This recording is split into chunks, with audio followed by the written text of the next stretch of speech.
Hello everyone, welcome back to Take It Simple. In today's video, I'm going to show you how to log into Tinder without a phone number.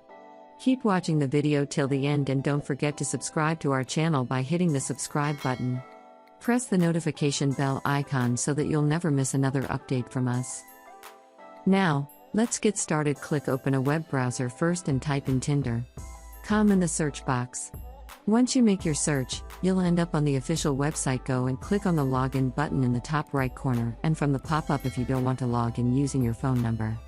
Then you can log in using your Google or your Facebook account. Click on other choices except for the phone number option. Let me click on Google. Now you need to go ahead and solve some puzzles in order to prove that you're a real person. Click verify and complete the puzzles, and soon after you do that, you'll be logged into your Tinder account without your phone number. If prompted, you might be required to enter your Google account credentials while logging in with your Google on Tinder. It is quite simple and easy, isn't it? I hope you found the video useful. If you did, go ahead and give it a thumbs up. Feel free to comment down below in the comment box if you have a question or feedback. I'll be back soon with more tutorial episodes again.